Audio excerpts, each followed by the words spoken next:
Do you ever have a commercial jingle or a theme song from a TV show that you can remember perfectly years later?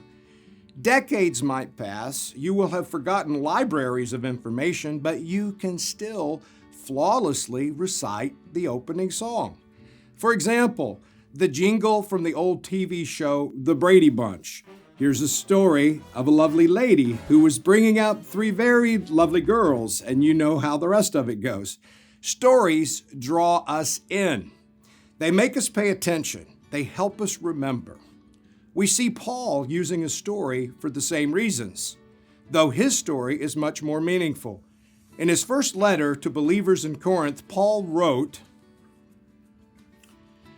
"For I delivered to you as of first importance what I also received, that Christ died for our sins in accordance with the Scriptures, that he was buried, that he was raised on the third day in accordance with the Scriptures, and that he appeared to Cephas, then to the 12. Then he appeared to more than 500 brothers at one time, most of whom are still alive, though some have fallen asleep." At first glance, this may look like more of Paul's theological writing, abstract concepts in the early formulation of faith, but scholars have looked more closely at the language in the last 100 years or so, and they saw an intrinsic rhythm and meter of the words. That Christ died, he was buried, he was raised. What they found was an ancient creedal formula, a compact, memorizable statement of faith that was probably around long before 1 Corinthians was written. Notice how Paul set this up. I delivered to you what I received.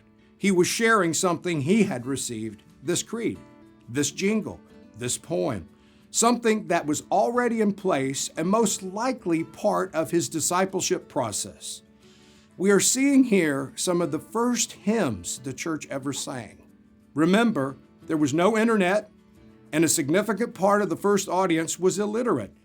This would be the way new believers learn faith, similar to a memory verse or a simple song or a creed in today's churches. Just like we can sing some of the words to the Brady Bunch jingle, so the early believers could tell the story of Christ in song or poem form.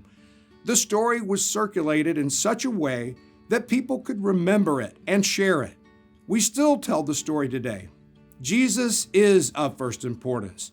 His life, death, resurrection, and ascension are the story we share each year as we worship our way through the Christian calendar. Each year, the calendar reminds us of the story of Jesus, the same story that has been shared since day one. I am Greg Williams, speaking of life.